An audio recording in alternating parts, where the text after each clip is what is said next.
سلام كورات بيتسب بعد حنوصاخم ناو دسو لوير يوتيوب channel ابناي لومي فيديونا نريو بزعبا ناي ኢትዮጵያ ናይ ውርሲ ሕጊ እንትኸውን ብዝበለፀ ድማ ብዛዕባ ኣብ መንጎ ክልተ ሰብ ሓዳር ዘሎ ናይ ምውርራስ ከይዲ እንታይ ይመስል ብስርኸ ምውርራስ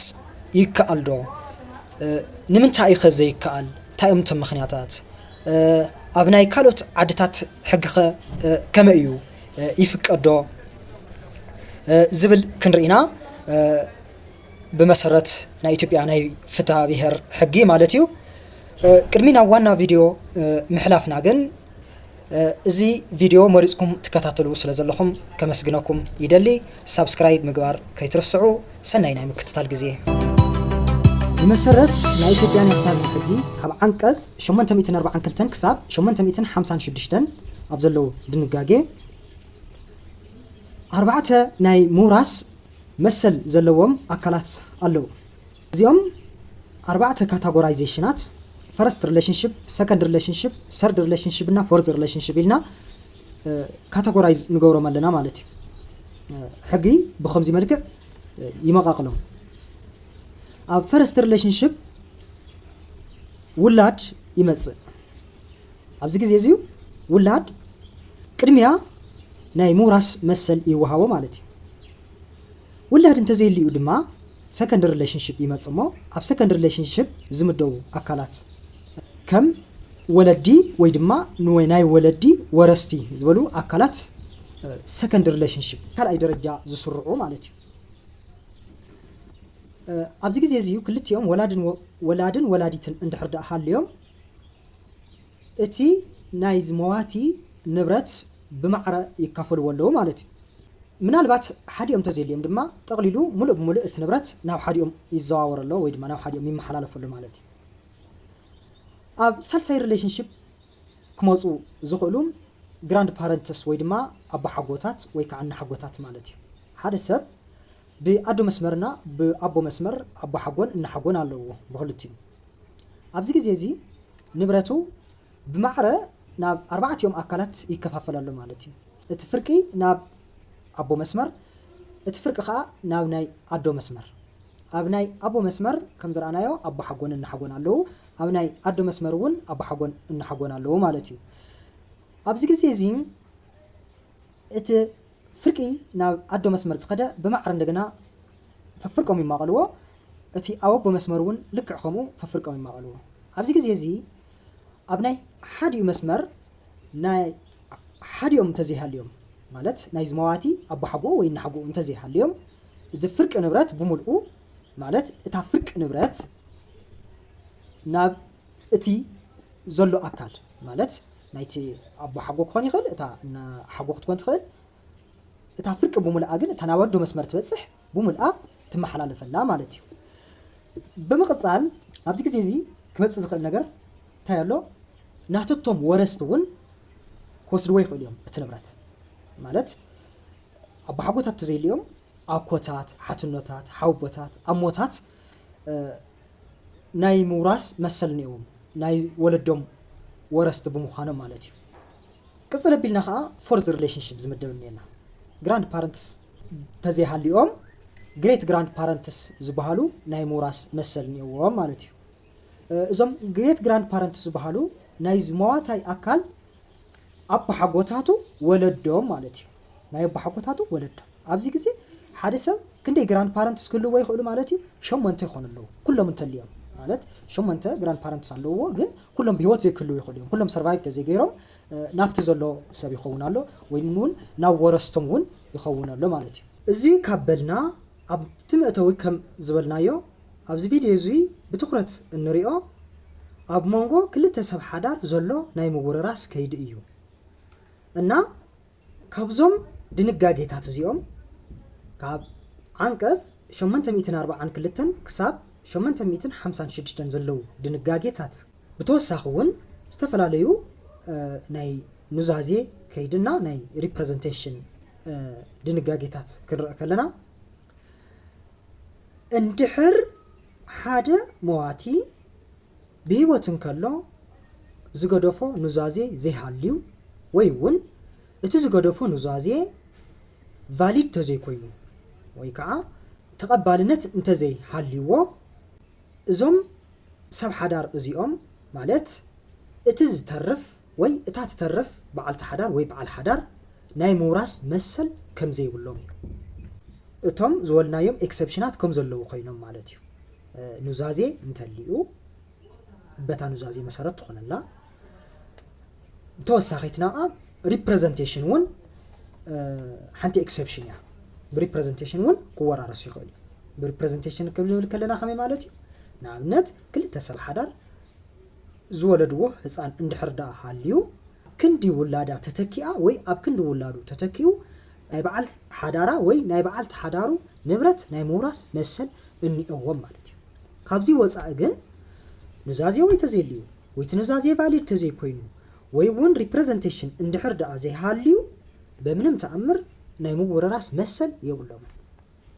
በቃ እቶም ክወራረሱ ዝኽእሉ ኣካላት እቶም ኣብ ላዕሊ ዝገለጽናዮም ኣካላት ጥራሕ እዮም ማለት እዩ ንስቶም እዮም ኣብዚ ግዜ እንታይ ክለዓል ዝኽእል ሕቶን እየ ስሩውን ብዙሕ ሰብ ዘልዕሉ ሕቶ ሪሰርች ክስርሐሉ ዝግብኦ ያው ተኸታተልትና ብዙሓት ናይ ሕጊ ምሁራት ትህሉ ትኽእሉ ብዝኾነ መንገዲ ዝምልከተኩም ኣካላት እዚ ሪሰርች ሰሪሕኩም ምናልባት ትሕግዙ ክርአየሉ ዝኽእል ዕድል ተንፈጥር ዝብል ሓሳብ ኣለኒ ናብ ዋና ሓሳበይ ክምለስ ከለኹ ንምንታይ እዩ ክልተ ሰብ ሓዳር ኣብ ሂወት ዘመኖም ብዙሕ መንገዲ ዳተደጋገፉ ከም ሓደ ኣካል ኮይኖም ወሊዶም ዘሚዶም ኣብ ፀገሞም ኣብ ሽግሮም ኣብ ሕማሞም ኣብ ሓጎሶም ሓቢሮም ዘሕለፍዎ ዘጥረይዎ ንብረት እሞ ሓዲኦም መጻምዲ ብሂወት እንዳሃለዉ ናብ መበል ራብዓይ ደረጃ ናብ ግሬት ግራንድ ፓረንትስ ዘሊሉ ዝኸደሉ ዕድል ዘሊሉ ዝኸደሉ ድንጋጌ ሕጊ ኣግባብነት ኣለዎ ዶ ብስርከ ፍትሓዊ ድዩ ንምንታይ ኢኸ እንታይ ኢኸ እቲ ምክንያት ከምዚ ንክኾን ዝገበሮ ምክንያት እንታይ እዩ ዝብል ዓብይ ሕቶ ክለዓል ይኽእል ማለት እዩ እና ከምዚ ንክኾን ዝገበርዎ ምክንያታት ክነልዕል ከለና እቲ ሓደ ቀንዲ ምክንያት እንታይ እዩ ሜንቴኒንግ ኦፍ ፋሚሊ ፕሮፐርቲ እዩ እቲ ሓደ ካብቶም ምክንያታት ማለት ብለድ ሪሌሽንሽፕ ኣብ ዘለዎ ስድራ እቲ ንብረት ክቕፅል ኣለዎ ዝብል ዓይነት ኣረኣያ ስለ ዝነበሮም እዩ በተለይ ሕጊ ክወፅእ ከሎ ብ1960ታት ዝነበረ ኣረኣያ ከምዚ ብለድ ሪሌሽንሽፕ ምስ ፓትሪያርካል ላይን ዝተሓዝዩ ማለት ኣቦታዊ ኣቦነት ዝብል ዓይነት ኢኳሊቲ ከይመፀ ከሎ ኣቦ ወይ ድማ ሰብኣይ ናይ ገዛ ኣውራ እዩ ናይ ገዛ መራሒ እዩ ተባሂሉ ኣብ ዝሕሰበሉ ናይ ገዛ ኣመሓዳሪ ናይ ንብረት ኣመሓዳሪ ኣቦ እዩ ተባሂሉ ኣብ ዝሕሰበሉ ግዜ ዝወፀ ሕጊ እዩ ብ1960ታት ዝወፀ ሕጊ ስለ ዝኾነ ናይ ኢትዮጵያ ናይ ፍትሐ ብሄር ሕግና ኣብቲ ግዜ ንሱ እንደገና ኣቦ እቲ ንብረት ናይ ምውናን መሰል ስለ ኣለዎ ተባሂሉ ስለ ዝሕሰብ ስታተስ ኣለዎ ተባሂሉ ስለ ዝሕሰብ ነበረ ስቁልካ ብቐሊሉ ናብ ኣዶ ናብ ግዛእ ክሓልፈሉ ዝኽእል ዕድል የለን ብምባል እዩና እዚ ስታተስ እዚ ፕሪዘርቭ ንምግባር ሜንቴን ንምግባር ተባሂሉ ዝተገበረ እዩ እቲ ሓደ ራሽናል ቢሃይንዱ ማለት እዩ ብምቕፃል እቲ ካሊእ ምክንያት ድሕሪ ሓደ ስፖዝ ወይ ድማ ሓደ መጻምዲ ሙማቱ እቲ ዝተርፍ መጻምዲ ሓዳር ክገብር እዩ እሞ ሓዳር ክገብር ከሎ ካሊእ ጓና ኣብቲ ንብረት ዋንነት ይህልዎ ኣሎ ተጠቃማይ ይኸውን ኣሎ እሞ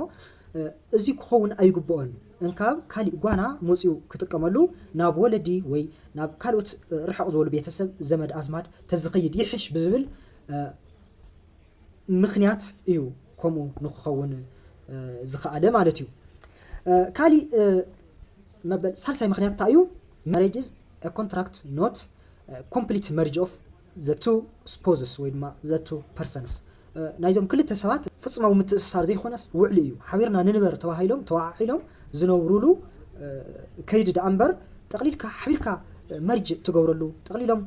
ሓደ ዝኾኑሉ ከይዲ ኣይኮነን ዝብል ምክንያት ስለ ዘሎ እዩና እዚኦም እዮም ቶም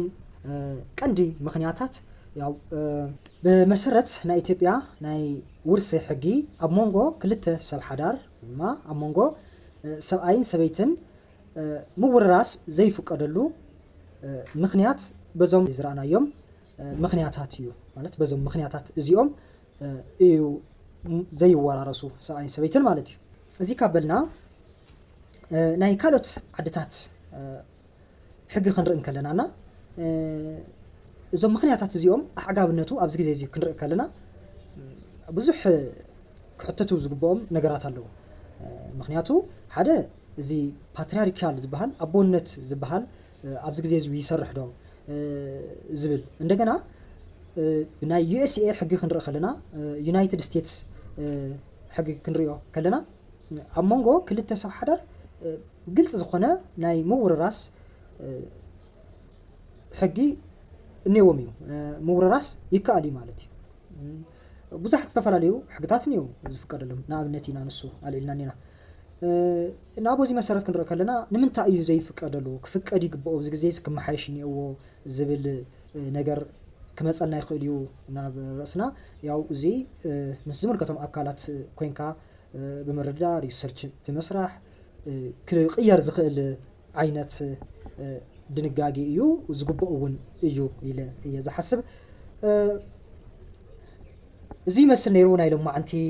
ቪዲዮና ያው ብዙሕ ነገር ከም ዝሓስኩም ተስፋ ይገብር ያው ዘለኩም ሕቶታትን حساباتن بكومنت ملك صحفلي ناو استفላለዩ ወገናት ንኽበጽሕውን ሼር ምግባር አይንረስዕ ብዝበለጸ ድማ ሰብስክራይብ ምግባር ናይዚ ቻናል እዚ ቤተሰብ ንኹን ክሳብ በቃሊ ቪዲዮ ንራኸብ ሰላም